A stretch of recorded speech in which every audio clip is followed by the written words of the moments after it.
Welcome back to Uncaged Leaders. I'm your hostess, Mariquita Solis, the Uncaged Heart Coach.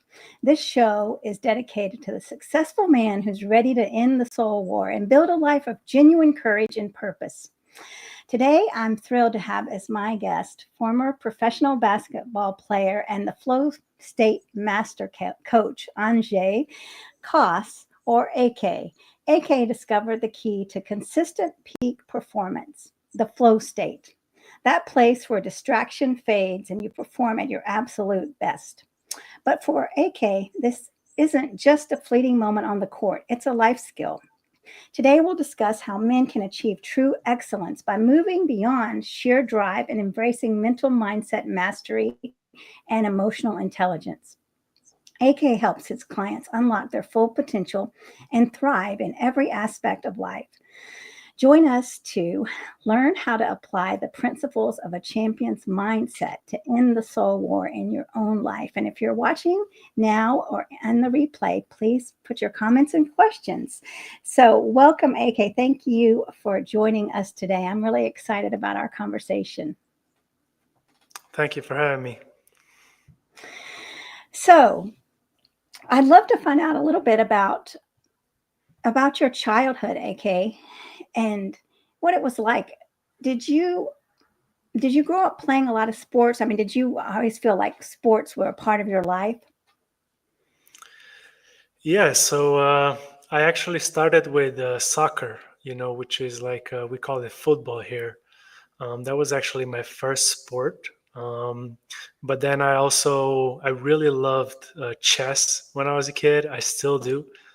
And beyond sports, I played piano. But when I was about 11, 12, that's where I took my first steps in the basketball court. And ever since then, it's became a really big part of my life. Well, yeah, and I love that. I mean, chess is a very intellectual game, and when you're playing basketball, that is very intellectual as well. You've got to be one step ahead. So, what did when you were a little boy? Did you have anyone push you to play sports, or was that something that you felt like, as a little boy, that was something that men do? Hmm. I love that question. Yeah, I actually, one of my favorite games, or I guess you can call it sport, it's not really sport, was chess growing up because this was the time I could spend with my dad.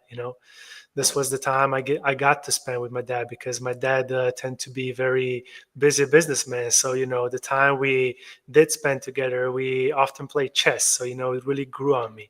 So, but as far as sports go, I wouldn't say anyone pushed it on me. It was just, I guess, my own curiosity that took me to try different things out. Obviously, when I was a kid, I mean, we played all kinds of sports, but what did stuck was definitely basketball. So, Yeah, so well, the reason I guess I said pushed it on you, I felt like I was pushed into tennis. So I played competitive tennis, and yeah, I had to be tough. I remember we had coaches that were, I would say, were very mean. I mean, they were very hardcore, and I was a competitive athlete as a little girl, and we just had to. It was tennis every day, no matter what, no matter how cold it was. That was it. There was no crying, no question about it. If you want to be a competitive athlete, you're going to get out there on the court and you're going to play. hmm. So, and there was no crying or whining. So how did that did you how did that play out for you as a little boy? I mean, did you feel like you weren't able to, or were you taught not to express emotion in sports or anything like that? I mean, because I felt like I had to repress my emotions as a Hmm. little girl in sports.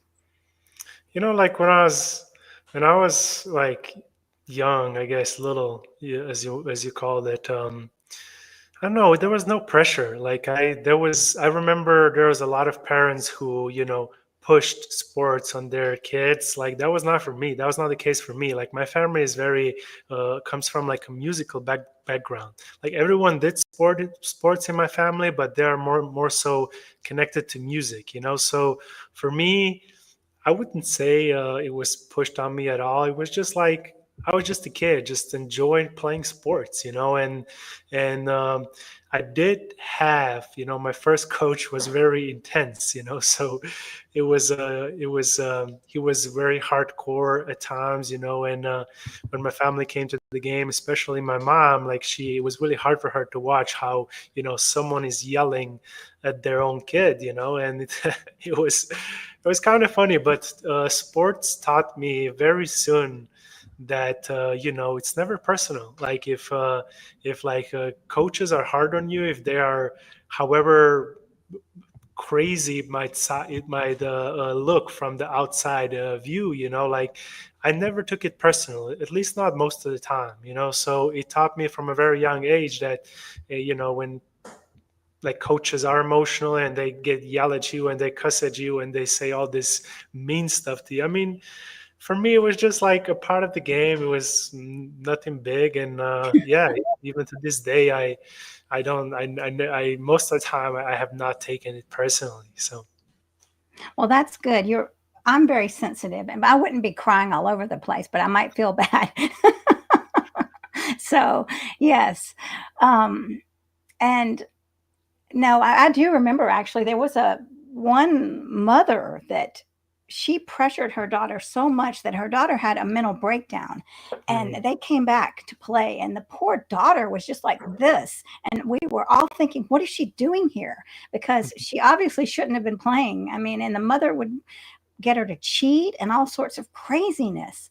I mhm. mean, that thank goodness that we didn't have that in our lives, because that is just terrible. Yeah.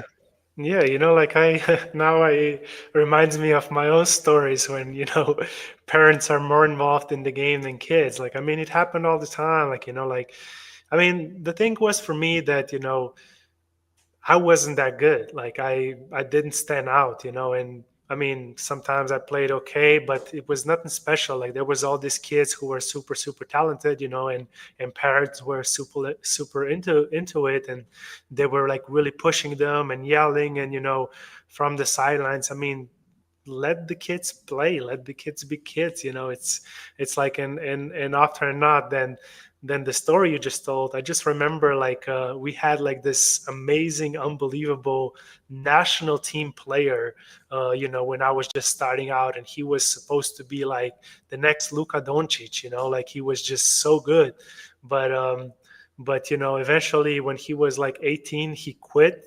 Basketball was not fun for him anymore, and when I was 18, I was barely starting out, and that's where my passion for the game truly developed, you know Oh, well, that makes a difference. Yes, because I quit when I was probably 15 because I was like, okay, I'm done with this tennis every day for my whole life. But I started when I was about 7 or 8. So yeah, I was very young. So yeah, let's talk about the flow state because you play basketball at the highest level. So what is the flow state for those who might not know what it means? And you're the flow state, the coach for this, and what does it feel like when a professional athlete is out of the flow? Well, let's go into the flow first, Okay. so I mean, flow state is absolutely the best feeling in the world. It's, by definition, it's called the optimal state of human performance, so, or the optimal state of human being, and in this state we are, absolutely locked in. You are focused, you are just like in the present, everything, there's no outside noise, everything is just like right there in front of you. You don't notice anything outside. It's just like you're so locked in, so focused, so like in the moment, immersed in the game, and it's just the best feeling in the world. Like, I often call it the drug. Like, it's the best drug in the world for us basketball players or athletes in general, because it's just like there's nothing like it. It's just like you're so completely present that it's just, I mean, your whole body is in sync. You're like this in this complete mental, emotional, spiritual, and physical alignment. It's just like everything is in sync, everything is simple, everything is effortless. It's absolutely incredible. Yeah, I mean, that's so important in that aspect of playing or being involved in an activity or living your life, and also being in that state of alignment with your core values too, which is when you're flowing in that way, which I never thought of until now, that you could get, because when you're really living in alignment with your life, you're flowing. But then when you step out of alignment with your life, you get knocked off course, just like you when you're not living in, not when you're not in that flow in the game of a basketball or another area such as that. Yeah, I mean, there's that type of flow that you kind of just expressed, but there's also more so performance flow. Like I mean, flow pretty much comes from just this ability to stay in the present moment. Mm. Like because obviously, like values are important, and essentially is like what gets you in this like life long-term flow. But when you're performing whatever you're doing, whether it's like writing a book or you're singing a song or you're playing on the court, is like that performance flow. And that performance flow, like there's no head, there's no mind, there's no thinking. You're just like so present in the moment, and that's it. It's just like you and the present moment. Well, it sounds like you're a very dedicated man. I mean, to play piano and to play chess and basketball. I mean, these are all things that you sound very dedicated to. And so, where did that dedication come from? Were you always that way as a little boy? Hmm. I love that question. Yes, it's I would actually say one of I would say the person that I always looked up to was my dad. My dad has been always someone that I admired. It's like we can have any type of conversations about everything. It's just like we are on like the same wavelength, and we've always been. And I've admired him for everything he does for my family or he did for my family. And one of the things that I guess I got instilled or installed uh, Well, as a kid, was just me watching my dad work. My dad has always been dedicated to his craft, and I felt like I just unconsciously picked that up because, like, when it came to the game of basketball, I went all in. And I mean, I spent over 20,000 hours dedicating, to the game, whether on or off the court, training. And it's the same right now when I'm a business owner, like I feel like, again, like I transformed or transmuted all this like dedication into what I do now. Like it's been with me ever since I was a kid. well, wow, it sounds like your dad was a very influential part of your life. And so, what was he very emotional, or how did he handle, um, I guess, the challenges of life? Yeah, so I mean, the thing is that actually my dad is a very emotional human being, especially noticing now as an adult, when I was a kid I didn't notice that so much. I wasn't aware of it. But he shows emotions, and um, yeah, I don't know exactly what I was trying to answer with the second part, but could you repeat that question again? I remember the second part, but I mean, I just wanted to know definitely if he showed emotions, and so he was a warm father. Then you wouldn't have to. Oh, He wasn't one that would try to get you from not being emotional. So that's a rarity. yeah, like it was now I remember, like my dad has always been someone that has had a very bright look on life. He would always see things in a positive way. He would always like be in that leadership role where he would serve others, help others and see good in the world, and that's what I grew up on. Like my dad has always been someone that took care of others, like he always like yeah, had a really big heart, and he's just, no matter what he did, he was always serving others. And yeah, I guess this is something I've been watching ever since I was a kid, and that's why I feel like this stuff are just ingrained in me. Yes, that nurturing. I love that. And what about his father? Did he must have sounds like he must have learned that from his father.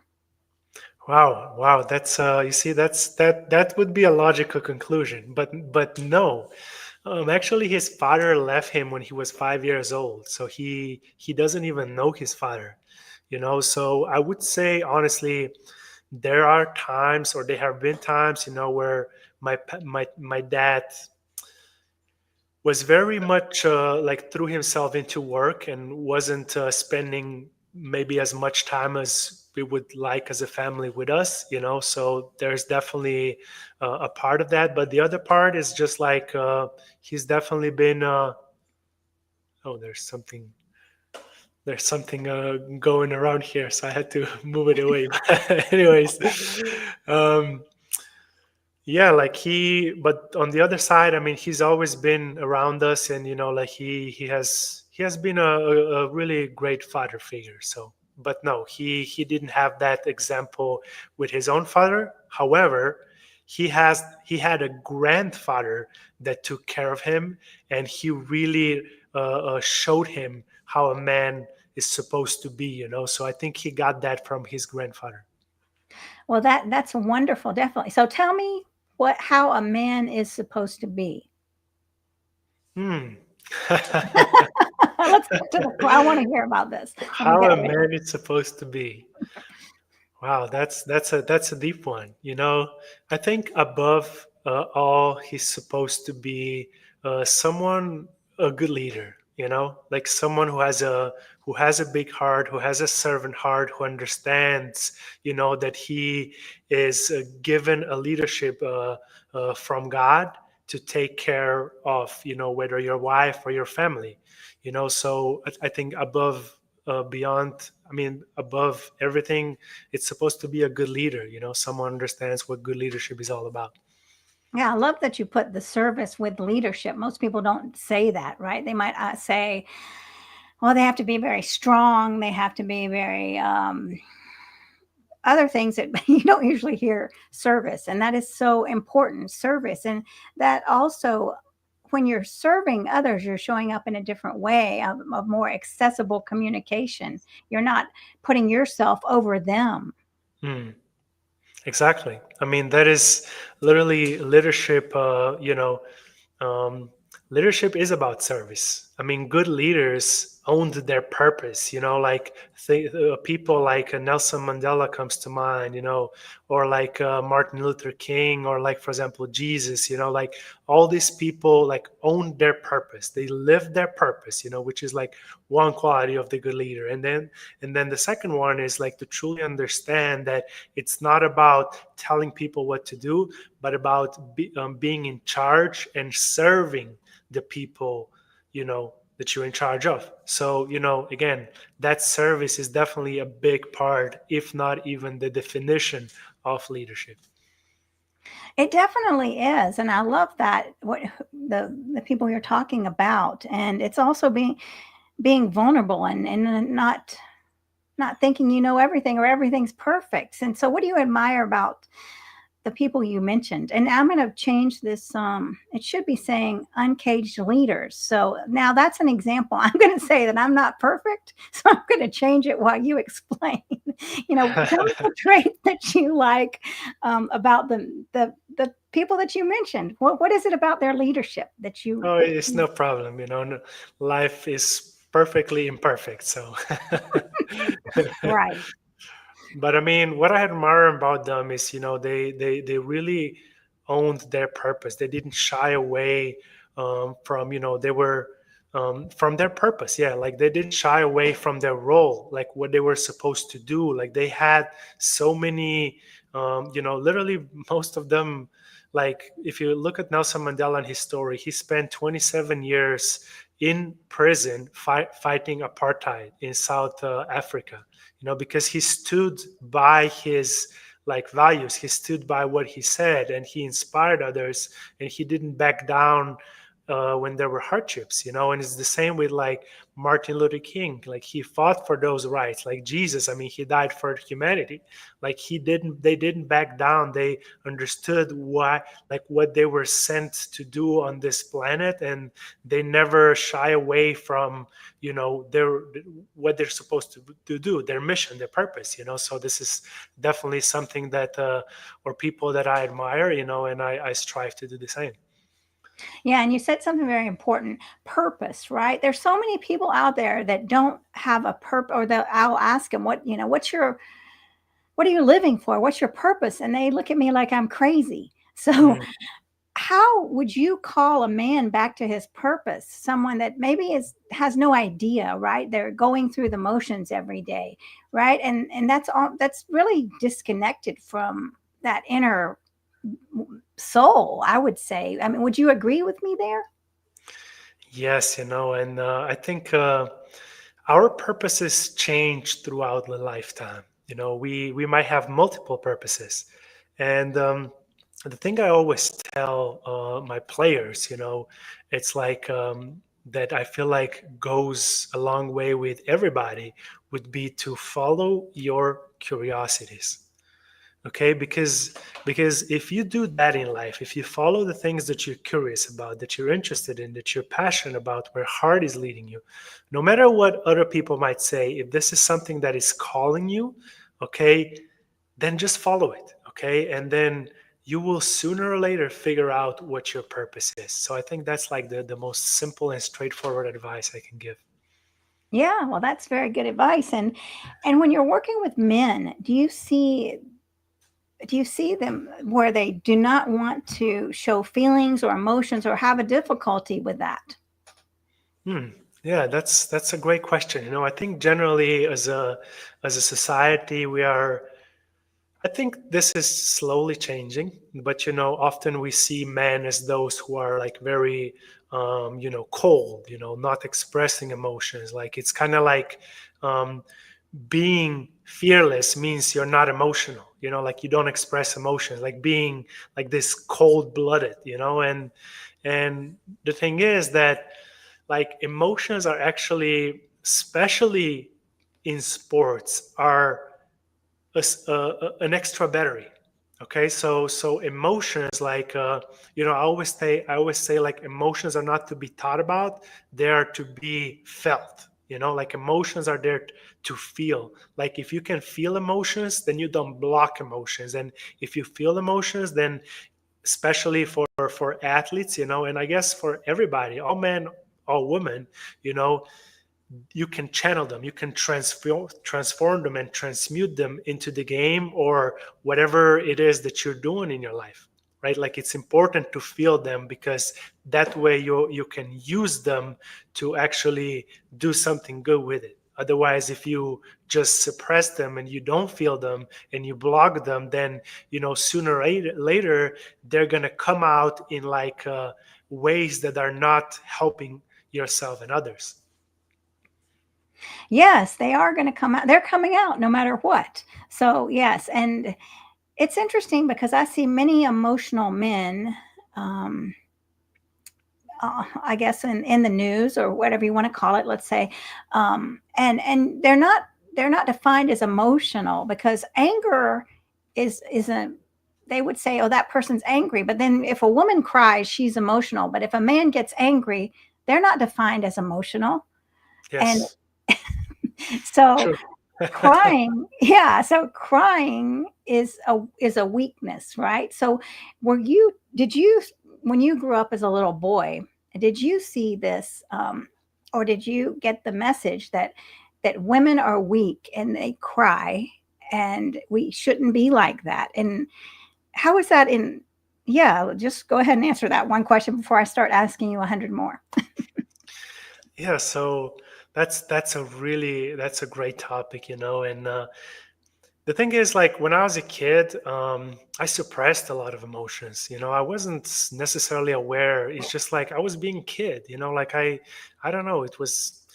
I was crying, I was angry, I was sad. I mean, I expressed them all, but often in a destructive manner, or when I didn't express it, like I suppress it, meaning like I ran away from them and like hid from them. It depends. Like where I'm trying to get right now, that I soon realized, like later down the line, as a man, that as a man, it's okay to be angry. Like that's like an accepted emotion in a society. But the thing is that just like with any other emotion, like you don't, especially with this, we call like shadow emotions, which are the uncomfortable ones, like you don't want them to consume you, right? Because if you get angry, that means your emotions consume you, and then it's like destructive for yourself and everyone around yourself. Like you can feel anger and then express it in a way that it's constructive for yourself and for other people around, like whether but it's important to feel it, not to get consumed by it, if that makes sense. Yes, definitely makes sense. So, how would you recommend if someone's watching this that doesn't know how to express anger in a healthy way? What are some ideas there? Feel it. That's it. That's literally, emotions are to be experienced, are to be felt, are to be, like just, yeah, embraced, accepted. Like just feel them. That is the way to transmute emotions. Emotions are there to be felt. They are not to be, if you start thinking about emotions, then you're going to like solidify them. Like you're going to like just, they're going to get stuck. You have to feel them. Like they're like an energy, so like, regardless of what is coming through, feel them. So with this like shadow of emotions, you do not want to resist them with like light emotions that are more like joy, excitement, anything that feels good. You don't want to attach to them. All emotions are there just to experience them, to embrace them, if that makes sense. Yes, it does make sense. And I am very emotional. So I've had to learn not to let my emotions dictate my life. So I'm like the opposite. So Hmm. where I was not like hiding my emotions, it was just like letting them out and just crumbling because of my emotions. So I had to bring logic in and to really be able to regulate my emotions as a woman. And I feel like that many men are out of balance here, where they're very logical and where there's very linear thinking, and so they've shut down that emotional side. And then, what are the consequences of that in society? Would you say? I mean, how is that playing out? Hmm. Yeah. So again, it comes to that notion of thinking that if you are feeling emotions, or if you feel them, like that you are like kind of weak. They feeling emotions as a man, it's often equated to being weak or having a weakness. But that's the most away from the truth that you possibly can, because the thing is that it's really hard to feel uncomfortable emotions. Like it takes a lot of courage. So if for a man, for someone who's like thinking that this is weakness, then okay, let's see how you handle sadness, let's see how you handle fear, let's see how you handle all this like really heavy emotions that are uncomfortable, and let's see if you can feel them, let's see if you have the guts, the courage to do so. So I give it out as a challenge, and let's see, if it's easier just to run away, suppress them, and not feel them, or actually feel them, because oftentimes it's tougher to feel them. It's easier to run away, and in society, like we often escape, we avoid, we suppress, we repress, and then it shows in like abuse, in all types of traumas and abuse. Yes, and society rewards men for shutting down their emotions. And when you're shutting down emotions, how does that play out in relationships with others? I mean, if you're trying to have a relationship with a partner, how does that work? Yeah, so it shows in like destructive ways. So I don't know, like there's plenty of different ways that can be shown, but someone who's like emotionally not intelligent or unavailable, can uh like there are signs on many different levels, I guess, just yeah, like it's a lot of them, to be honest. And what do men in the locker rooms really say about women? Hmm. I don't know if I want to hear the answer to this. I mean, like, I'm kind of horrified sometimes when I think, what are they saying about us? Because I mean, Hmm. watching documentaries and talking about how women are objectified as property, and Hmm. I mean, it's hard. I mean, it's hard We thinking went about there. We went there. I love it. Thank you for that question. No one has ever asked me that before. You're And welcome. I think um, I think it comes down to understanding that, when you are, um, I guess, going after success, let's put it that way. When you're going after success, that you base it on the right things. Okay. So I'm talking about, basing it on love, not ego, basing it on values, not results, like basing it on like your own beliefs, not what other people tell you. And I'll tell you what I mean um, by all this. So, for example, many people or players, like talk about things they are after.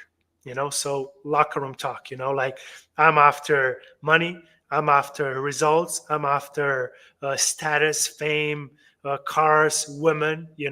So woman definitely is like seen oftentimes or not as an object to win.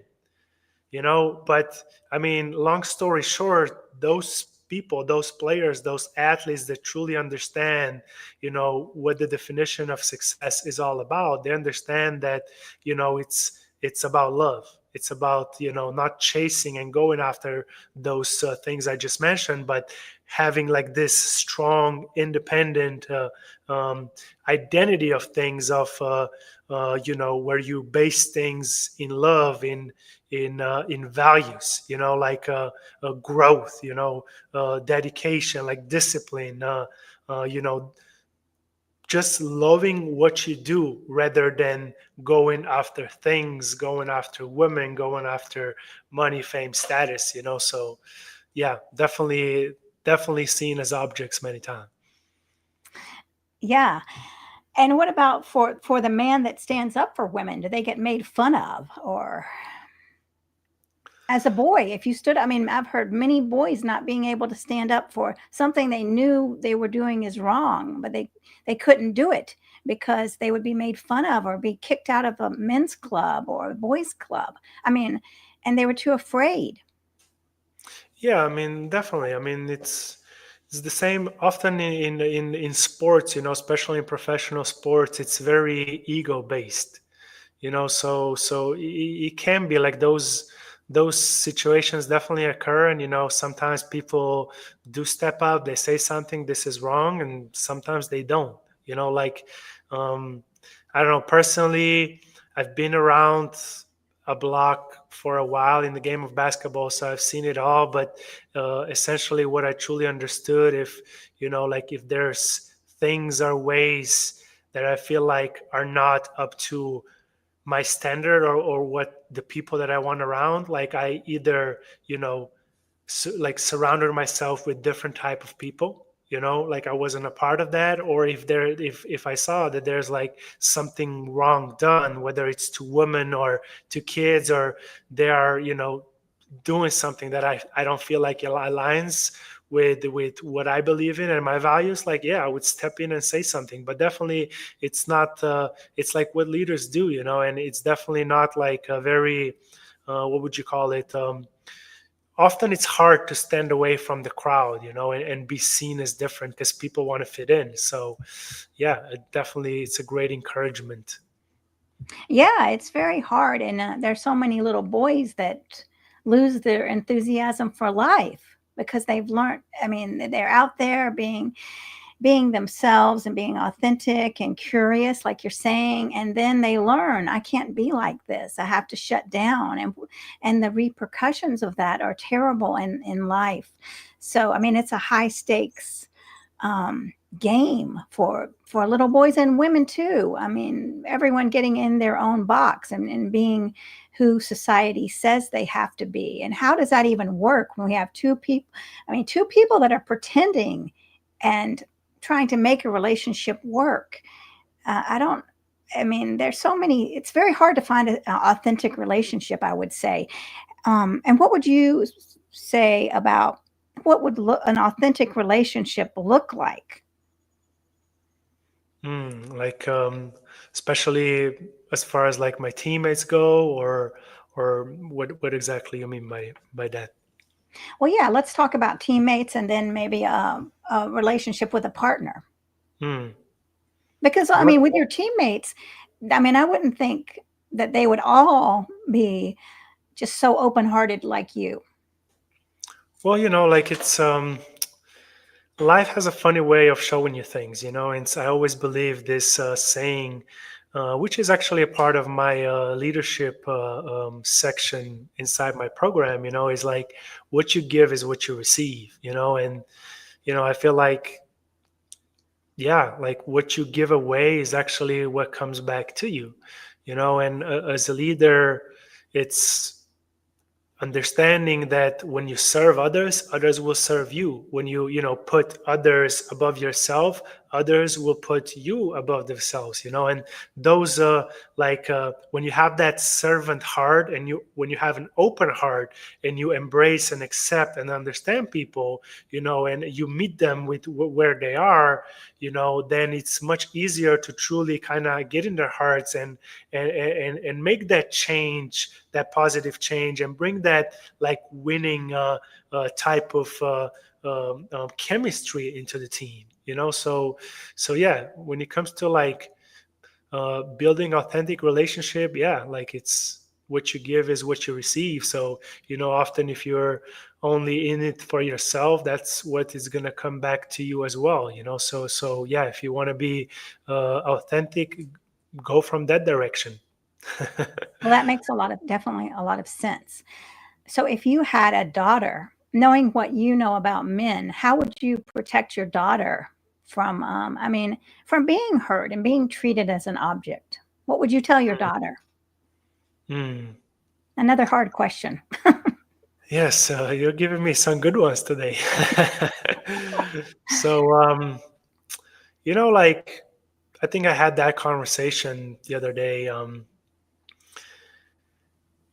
As men and women, it's really important for us to educate ourselves and become more aware, that we are much more than just a body, for example, and being able to, um, I don't know why actually this is coming up right now, but for example, in this today's DNA and age, there's a lot of nakedness.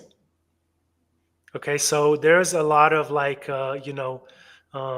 yeah, everybody's just showing their bodies, and there's like so much like this destructive sexuality around, and the thing is that because of that, there's a lot of weak men, and because there's a lot of weak men, then the society is crumbling because they are not leading. What's the So behavior of a weak man? I'm sorry. What's the behavior of a weak man? Behavior of a weak man. Well, a man who doesn't have or doesn't live in his purpose distracts himself with pleasure. So they seek pleasure. That's a behavior of a weak man. And there's so much pleasure all over the place. Especially with everything we have at our disposal these days. And everything that we are allowing as a society to be okay. So yeah, so above and beyond, really like educate yourself and bring that awareness of whether those things that you're doing are actually for the highest good to everyone and are actually of service to everybody and yourself. I would say this to my daughter.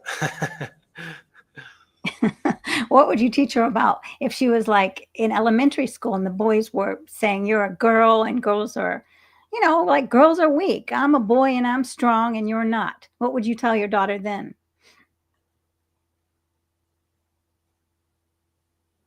Hmm. Well, I would tell her she's strong. I would encourage her that she's not weak. That's not true. Because physical side is only one part of who we are, and that necessarily, just if you're physically stronger and there's somebody else, that doesn't make you stronger, physically perhaps, but strength is not defined just in physical ways. There's a strain of character, there's a strain of values, strain of human being, strength of your heart. So I'll try to explain this to her through understanding that again, we are not just a body, we are a mind, we are a heart, we are a soul. So we are like multiple layered being, and strength comes from combining all of them together. Definitely, you're right. I agree with you. So, what would you? So, when what do men really want in a relationship? Because what is it that maybe that their partners are not giving them that if they were Mm. that they don't know? Now you found someone who talks about this as a lot. I have a very actually simple. I'm a very traditional guy, so pretty much this can sound very tough in today's DNA and age, but pretty much if you ask myself, what I want is a woman that would submit fully and totally to me. So, what does that mean? What are the behaviors of a woman that submits fully and totally? It means that she trusts my wisdom, that she trusts my leadership, that she trusts who I am, that I will utterly and completely take care of her. Because I was given this trust or this mission, this purpose from God. And it is my mission, my purpose to take care of her. But I cannot do that if she doesn't fully, utterly, completely submits her life to me.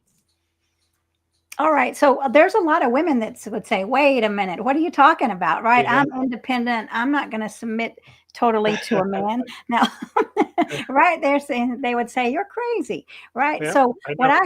what I hear is you saying, I want to take care of you. Right. And let's just say I was your partner, which we're Mhm. not together, just so the viewers know that it would be like, I would want that, and I would also want you to trust me in the same way. You know what I mean? And like submit your heart and your vulnerability to me in that way that I would submit, myself to you. And I don't think that's a negative thing. I think in order to have a healthy relationship, that's like letting go and letting love rise.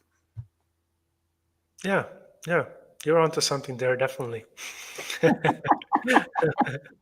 Yes, I think that we have this idea that we are so independent and we don't need anyone else. And how does that hurt men? I mean, I see that all the time. And now it's so prevalent in women also. I don't need anybody. And that's not true unless we're living out in Mm. the woods, you know, forging our own meals and doing everything by ourselves. We need someone.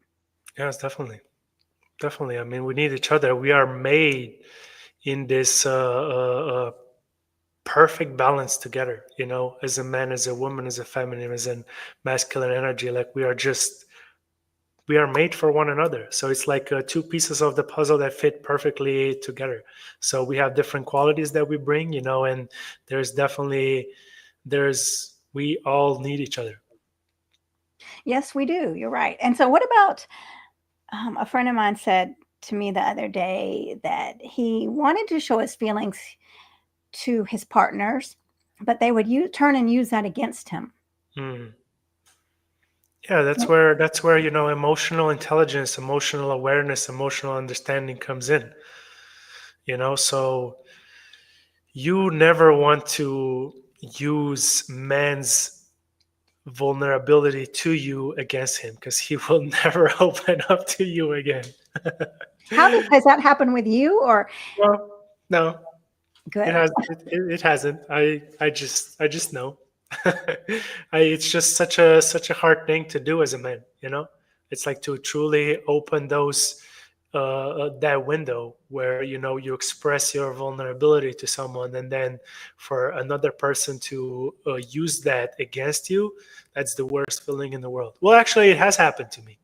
Not in a like a romantic relationship, but definitely it has happened. So it's really hard to do that. And I don't know, maybe naturally we are wired for us to just wanting to deal with everything on our by ourselves.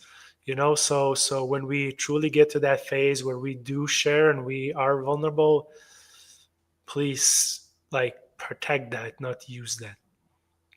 Yes, but if you're watching, please let us know if you have any questions. And why would women do that? I mean, what is an example? Because I'm very sweet and soft. I'll just Mhm. be very honest. I would never do that to anyone. I do everything I can not to hurt someone. So what do you know any examples of that?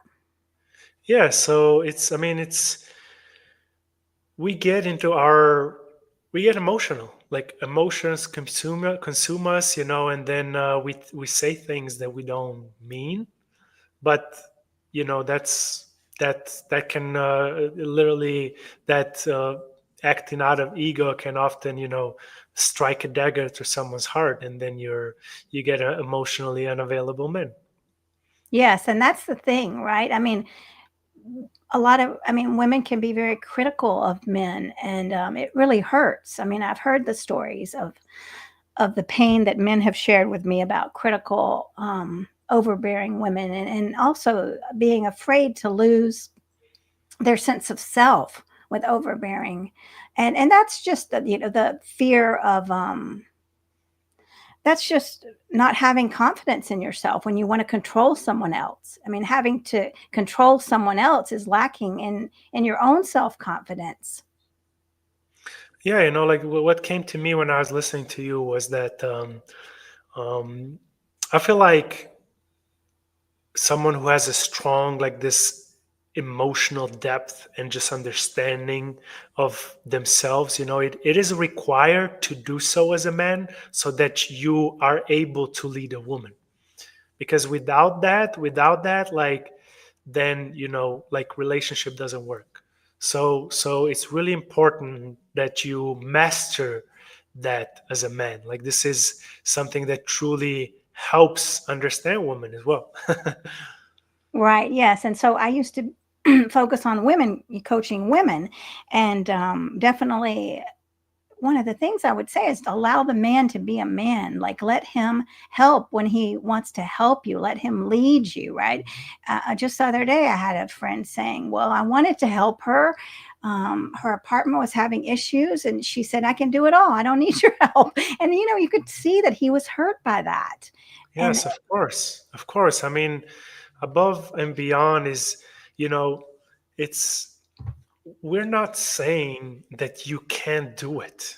It's not a matter of you can't do it. Like, most women have can probably do most of the things men can, but it's not about that. Like, it's, I know you can uh, do, like, or, someone says, I know you can do that, but just me, you allowing me to do that for you, like, makes us feel good, makes us feel like, oh yes, we are doing something for her, we are taking care of her, and a smart, like, or a wise woman will use that to her advantage, and allow the man to help her with those things, even if they can do themselves. yes, I would love that. I personally like a man to lead and help me. Definitely, I welcome that. So I don't never say that I can do everything myself, and I do want help. So yeah, it's beautiful when you can receive as well. So I'm a giver, and so to give, and not to be able to receive is not in balance. So it's something that I've had to work on myself. Yeah, and I also had this conversation the other day. You know when a woman submits to a man fully, she actually has a lot of power. Often like women think that when you do that, like you lose everything, but that's not true. All right. And Well, I believe you. Go ahead. and you as a woman, like, would you care to elaborate on that? I think you understand what I mean. Well, I do understand because it's about trust. And nothing is more beautiful than trust. And that is powerful when if I were to trust my partner completely, then I'm in peace. I mean, what a gift that is to Hmm, allow and let go instead of this control that is exactly. sabotaging so many relationships. I Hmm, have to be in control. hmm, yes. Yes. So, all right. So I want to hear about your coaching program for the Yes. viewers. Yes. Tell us about Good. that. All right. So yeah, we haven't touched upon that. I mean, basically, I work with basketball players only. Okay. So what I do is pretty much, I call it the Hooper's Awakening, where flow state mastery meets basketball. And it's a mental, emotional, and spiritual training for basketball players that helps them access flow state. Okay, so essentially, again, coming back to what the discussion we had before, we often see this in sports in general, that most players focus on the physical side of the game. So, when it comes to basketball, we're talking about basketball skills, practices of weightlifting, stretching, agility, like all the things that take care of the body, which are, of course, groundwork. They are important. You can't be good without them. But also, it's a problem because that's only one piece of the puzzle. Once you train your mind, your mental stuff, your heart, your emotional stuff, your soul, your spirit, your spiritual stuff, and or take care of that mental, emotional, spiritual health, then once you combine it, not only are you amazing at the game of basketball, but also in life. So my program focuses on those three missing pieces that players often forget. And yeah, so far it has been an incredible journey with players all the way from high school, college to the NBA. Well, that's wonderful. They need someone who has a uncaged heart like you, right? And someone that's not afraid to express his feelings and to, I mean, because that's like you said before, that is courageous, right? Anyone can run and hide, and that's not courageous. And deny, that's not courageous. What's courageous is saying, I feel it, I allow it, and it's part of me because Mm. you're denying part of yourself. And that's not courageous at all. Yes, yes, and one of my favorite parts about this program is obviously the program itself has given them a lot of results, like a lot of help with like just their um, um, role in the game and how well they played. But also another part of it is the community. Okay, and this is like one of my favorite parts of this is because all the players are a part of a community, and in this community, this is exactly what you just spoke about. I encourage, and we have players sharing their life stories, we have players opening their hearts, like just communicating with one another, men and women, from all walks of life, all committed basketball players, and they're helping each other grow. And my mission is to build those leaders, those like true selfless leaders, to help communities around the world, help awaken the humans around the world, and inside this community we are building those characters, we're building those leaders, and that's like one of my favorite parts. Yeah, I love that also because I mean, that building of relationships, everyone has to learn to get along because if you don't get along and you don't work together and you don't work as a team and listen, I mean, then nothing is it's not going to work. Yeah, yeah, definitely. I mean, just like it is with anything, if you're a part of the team, you definitely, like, it's key that you learn how to, you know, put the team beyond yourself. Right, I love that's very applicable to relationships, right? So we have Mm, the two people, but then we also have the relationship. And mm. and we have to take care of ourselves first, right? So the relationship can thrive because if there's all the three parts. If one part is weak, it's going to pull the rest down. So just like on the team in basketball and any other sports in the sport of life, we have to take care of ourselves. Well, like I don't even look at it. There it is. The bug came back. Anyways, Oh, I look at it from a perspective of you know when you are bringing the highest version of yourself to the world, it's not even for yourself. Like you are actually bringing the world up. Okay, yes, so it's not like you're serving yourself. You're actually, by serving yourself, you're serving others. So having this highest version of yourself is like it's your responsibility. And you can do that even when you're not on the team. Like there's so much time every day that you can spend on like uplifting and building yourself. But then once you do team activities, whether that's in your relationship or like in a team, in a sports team, then the only focus in is on how can I make them better. right. Yes, I mean that makes so much sense because when one, I mean, it's when one is strengthened, we all are strengthened, right? So yeah, what if someone was watching and there was a someone watching and not knowing how to connect to this core inside of themselves, like to the feeling part of them, and having the mission and everything you've described? What are some tangible steps they could do? I don't know why this is coming up right now. Not sure if really gonna answer the question, but you know, coming back to the leadership part and understanding that, especially if you're a part of a team, let's say more of like a sports team, more for players, you are given the leadership status to the degree that you're willing to transcend your own needs towards the needs of the group. So when you are a part of a relationship or a part of the team, again, it's once you do this generally, once you like really do it unconditionally, like I call this, I often have this, there's a part of a mastery process. Like once you live a life unconditionally, out of unconditional love, not conditional love, like expecting things in return and, wanting things to get back or do something just to get something back, that's like give and take, like Transactions. so what you want to do is like do things unconditionally from like unconditional love, the way those leaders that I mentioned before, like from their like depths of their heart, and just do that for one another. Just do that for people around, and you're also going to fill your own cup. So yeah, I feel like this is kind of like an advice that I would want to give to people. Yeah. Well, that's wonderful. Tell everybody where they can find you.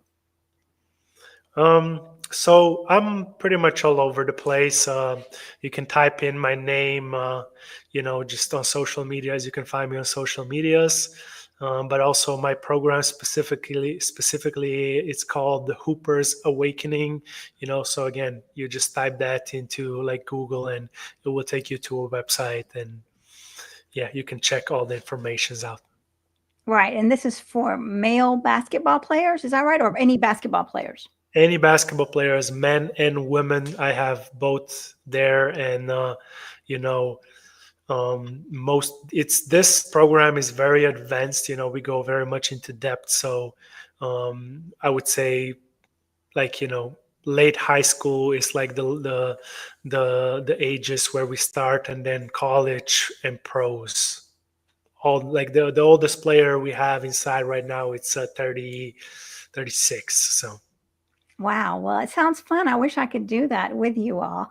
But unfortunately, I don't think at age 58 now, I don't think it's going to be a possibility. So, nevertheless, I could still play basketball outside and think of you. So, this has been wonderful. Do you have any final words or any thoughts of wisdom? I love what you just said, though. Any final words or thoughts of wisdom? No. All right. Well, I think you covered it right there. And I'm going to be processing all of this and taking it in, and how the game of basketball is applicable to life. And really, you're showing that. And your leadership is amazing. And I'm very honored to have you on the show. And thank you so much. And I want to thank everybody for watching. I know some people are watching behind the scenes. So everybody needs to definitely reach out to AK and check out his program and join it if you're not if you are limber and able and ready to do it by all means. Don't let your life get away from taking these challenges and seeing your purpose be fulfilled in this life. So thank you so much, AK, and I hope you have a wonderful day, and everyone else for watching. Thank you for having me. Bye bye, everyone.